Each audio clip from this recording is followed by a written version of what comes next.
welcome to another episode of RGUTalk.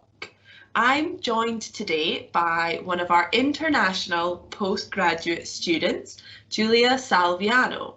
And Julia is going to talk to us about her plans to change careers. Julia, can we start? Firstly, welcome to the podcast. Welcome to RGUTalk. Can we start by you telling me a bit about your background? I have a degree in social work. In my background, I have experience working in social work settings, but mostly I have experience in research in race, gender, and inequality, and that's basically it, research and my social work background. Cool. And so tell me, where did you do your undergraduate studies? In my home country, in Brazil. Yes. Yeah. And when was that? Tell me a bit about what it was like there. I started in 2014. I was really fresh out of high school, and I got into social work because I don't know. I didn't know what I wanted to do at the time. I think that's something that most people can relate to because you're 18, you're like it's too much pressure. But I decided on social work because I like to help people, help my community, and to see social change. I always been into social advocacy, and I finished my studies in 2019, I think. Yes, December 2019. And I'm here in RGU after deciding to have a change of careers, to go definitely more to the healthcare field. I got a scholarship by the British Council, and I'm studying a master's in public health and health promotion here at RGU. Yeah. My first time in the UK, by the way.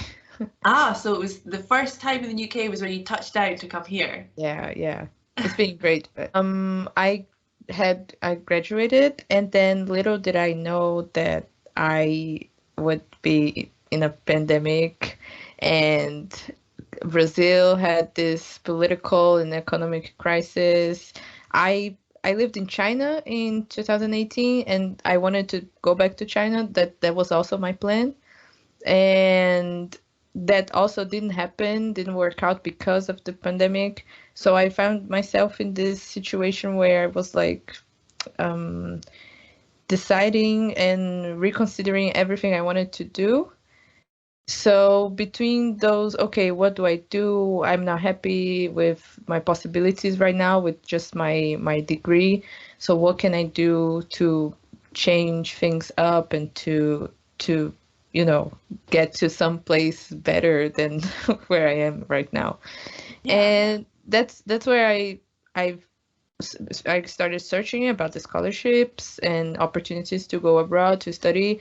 And some friends of mine also, they said, oh, I think that the best way for you to change careers, especially if you don't have much experience in a field that you want to go into, is doing a master's. And since the UK has masters, they're not too long, they're 1 year long, I thought it was a good idea to try.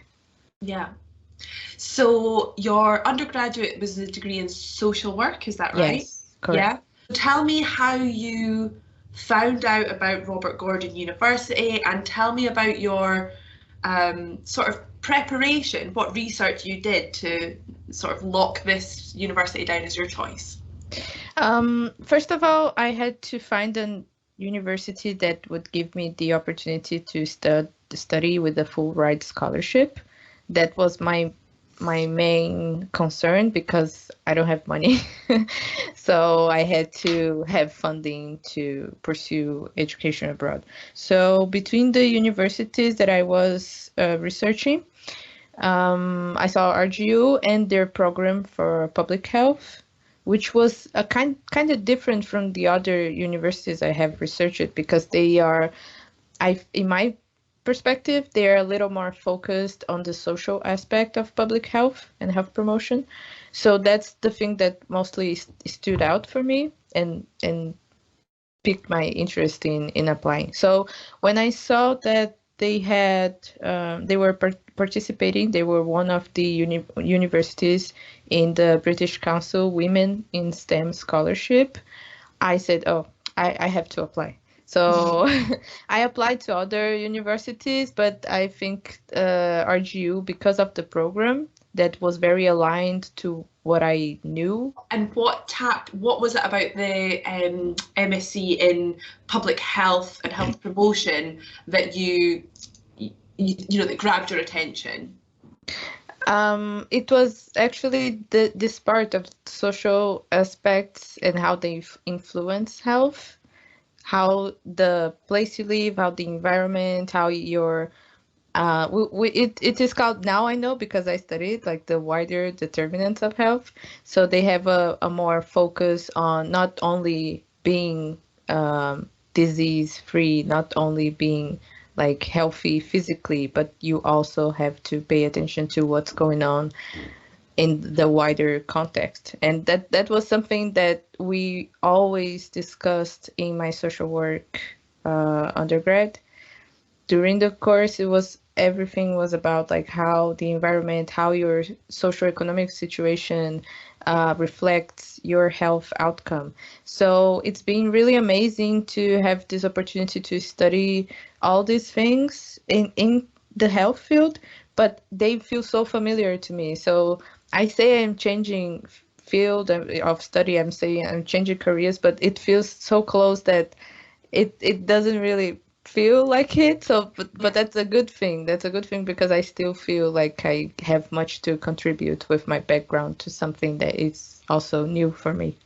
Yeah, oh gosh, that's a really, really good way to explain it. So what I want to know about is a bit more about your first impressions and any standout experiences that you've had so far. So they can be standout experiences sort of academically, professionally, or even just through your student experience. Here there's this thing about inclusion and in promoting diversity, and that's something that we as in my country and in some institutions, there are some people doing amazing work trying to promote the same mindset, but we still have a little more to go. And here I think that you guys came to a level where, okay, I can see the difference. Like even still, if you think, oh, there's much to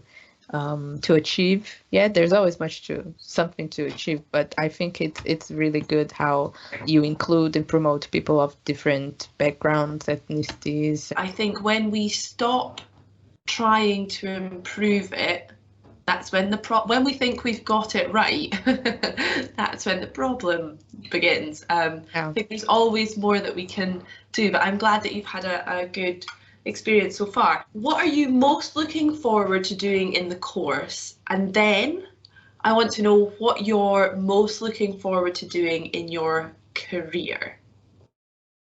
I think about the course, I think that my final dissertation is something that's always on my mind.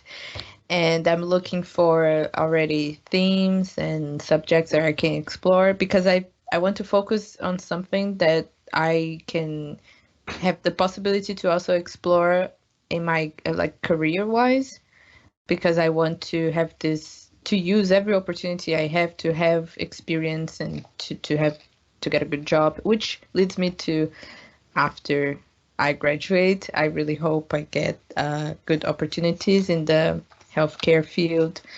If I could have the experience of working in the NHS, even at least for 1 year, 2 years, because I have to build this experience before I go back to my country, because it's a new career for me. So I'm from social work, so it would be really amazing and I think really fruitful, not only for my career, but also if I bring all this knowledge that I have here, especially about the NHS and public health in the UK, which is very good. And bring all that to my country, to Brazil, and apply there. I think it's gonna be really good for a lot of people. Yeah, so it's about making that sort of impact on a much far-reaching scale, as far as you can. Yeah, I think after the masters, I will have more expertise to talk about sexual health, which is a theme that really, for me, it's super interesting. It's changing so fast, what we know about sexual health, what like new perspectives. So I wanted to be able to deepen my knowledge in that field and focus on doing something like that in my dissertation. So, but I'm still trying to know what I'm going to do. But yeah, of course. But there's no one's locking you down. So you mentioned your interest in working with the NHS and gaining experience from the NHS. So have you got any thoughts on how you are going to use your MSc at RGU to launch your career? One thing I liked about RGU is that they have this focus. It's not the only focus they have, but they really pay attention to employability. Like they don't forget about the real world and about the realities after graduating. And it's really nice because I have the eHub, the employment hub, and it's really amazing, like these resources that I can access and that I can, like, for example, I didn't know how to write a proper cover letter, and then I learned how to write the cover letter. And the NHS cover letter, like they had like not conferences, but these seminars and activities, so I can learn more about what can I do to improve my employability, what can I do to be like a better professional and to increase my chances of getting my career lifted. And it is something that we would love all our students to know about and use, because, as you say, there's a whole host of resources on the eHub. What advice would you have given yourself when you started your undergraduate degree, not knowing that you were going to end up moving countries and doing an international postgraduate? To look at inside yourself and listen to yourself, because you are the person that is going to be everywhere you are. You're the only person that your decisions will matter to. So you're the first person that has to come to your mind when you have to take a decision about your own future. Don't try to meet expectations of your parents. Don't try to meet expectations of anyone besides yourself. And set your goals to be the person you want to be, despite what that will mean to other people.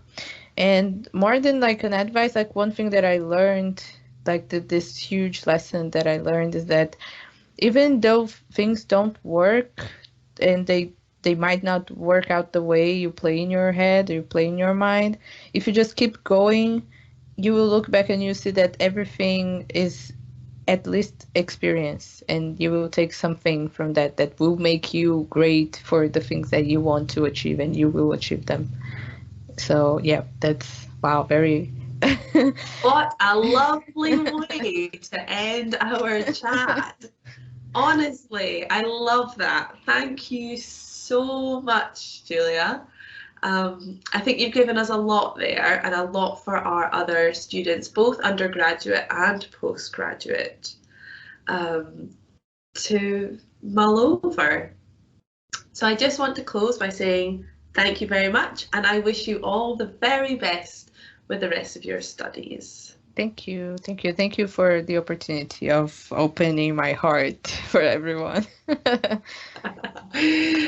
Thank you very much for listening to us. I hope you've enjoyed the podcast, and we hope you'll tune in again soon. Bye.